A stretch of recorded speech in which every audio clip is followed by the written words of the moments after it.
we doing? Fox back again with another tutorial for ADSR and MassiveSynth.com. If you're not subscribed to our YouTube channel, make sure you head over to our YouTube page. It's www.youtube.com/ADSR tuts. What I was just playing through there was a preview of the bass we're going to be making today. It's my remake of the bass from the Jess Glynne track Right Here. I'll play it again quickly on its own.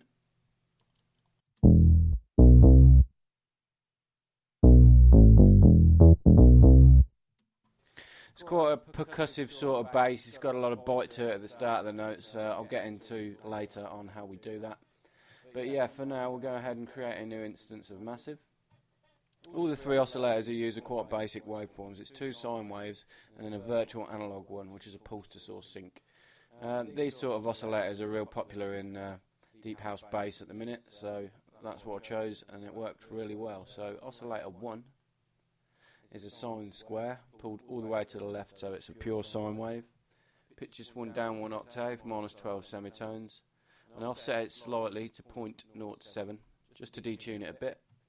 Get the amp on full, route it all the way to filter 1.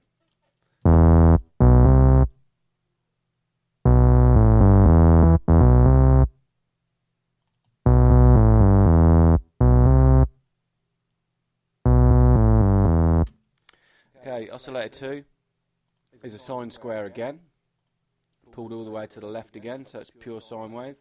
Route this to filter 1 as well. Pitch this one down 1 octave as well, and offset this the other way, so it's 1192. Just detuning it slightly the other way than the first one.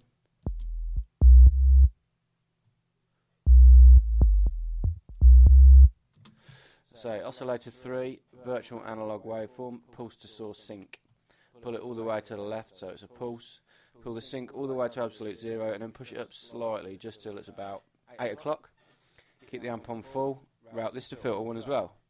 This one is also going to be pitched down 1 octave, -12 semitones. Keep that dead on dead 0, 0.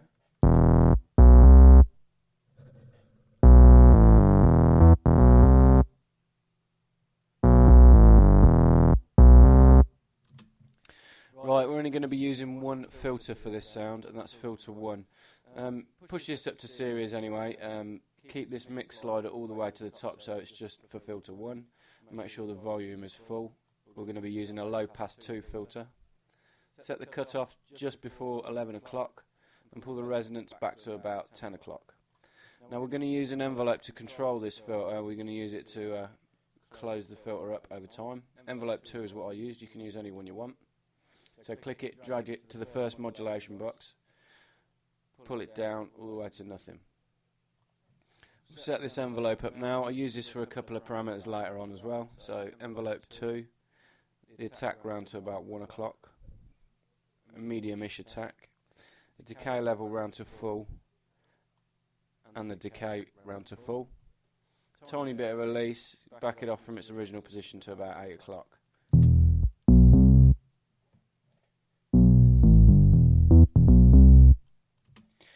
That filter modulation with an envelope gives it that more of a plucky feel.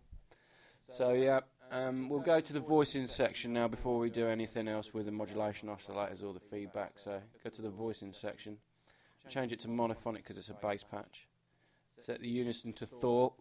Sorry, I wanted this to be quite a wide sounding bass. Another way to make it sound wider, a real simple trick: turn the pitch cutoff on and just move this slider ever so slightly. I'll play it without and then I'll slide it on so you can hear the difference.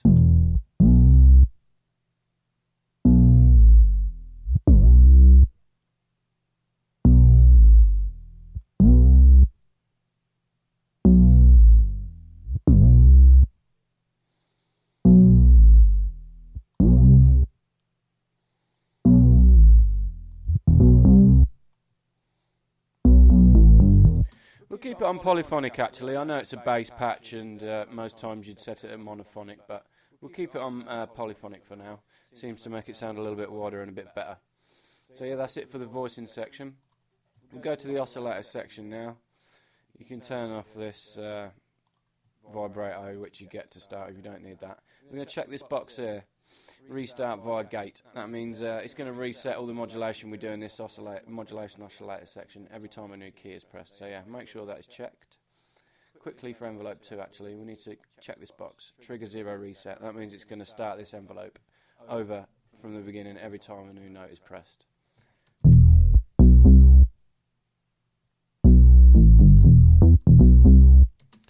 In the modulation oscillator, I pitched this down 1 octave to -12. I used phase via oscillator 1, pulled it all the way down to 0 and then pushed it up a tiny bit to about 8 o'clock. And I also used FM of oscillator 1 as well. Same amount, pull it down, put it up to about 8 o'clock. I'm going to use the envelope 2, which we've already set up for this. First modulation box, click, drag it down to nothing for the filter, FM and the phase. That means you're only going to get these two effects at the start of the note, and then the attack's going to close this dial off so you don't get it later on.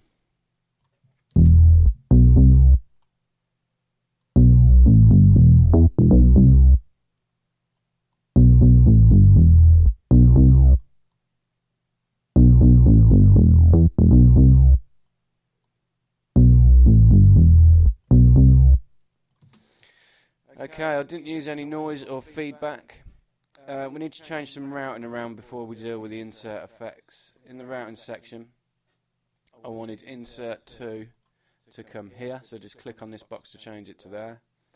Click on this white arrow here, so that everything goes into FX1 first, and you need to click these two B's, so it all flows through. So this orange line flows through all the oscillators and noise and the feedback, and then into FX1. Okay, that's it for the routing. Insert 1, I used a parabolic shaper.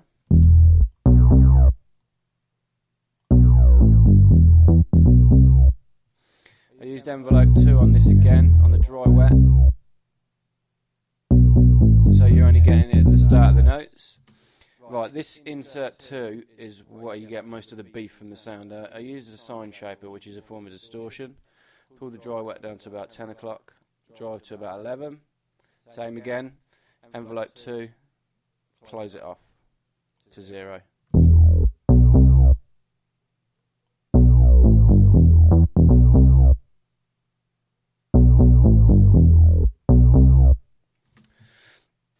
Okay, now we'll go to FX1 slot. I used a dimension expander. Pull the dry wet down to about in between 9 and 10 o'clock. I kept the size on 12. FX2 I didn't use. All I did was a bit of EQing. I boosted the low shelf and the boost both around to about 2 o'clock. The high shelf and the frequency the opposite way. Same again, envelope 2 I used on the low shelf and the boost, just to give it a bit more kick at the start of the sound, and pull these two back to 12 o'clock so they go back to their original position.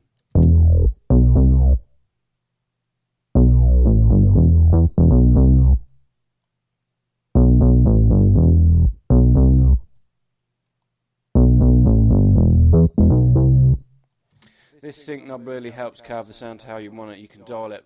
The more you dial it, the more grit you get in the sound.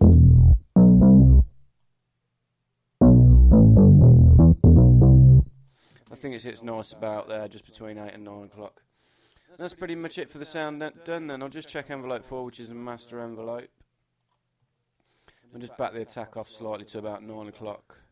Pull the decay level down a tad. That's it. That is the sound done. Check this box, trigger 0 reset for the master amp envelope as well. When I check this against the original bass, which is here, you got me where you want me, now I'm right here. I noticed that it was a really, really deep sound. I'm quite sure that whoever made the sound originally would have used a couple of layers to get the sound that low. So that's what I did. I created just another basic patch within Massive. Just a basic sub patch. I use this for all my subs. It's just a square wave and a sine wave, both down 1 octave. A little bit of parabolic shaper, and that's it. That just helped beef up the low end a bit more, which is what I was after. I'll bring all these elements in now. I'll show you my version, and then I'll show you the original. I'll flip between the two so you can see the contrast. You got me where you want me, now I'm right here. Waiting for your call, and now I'm right here.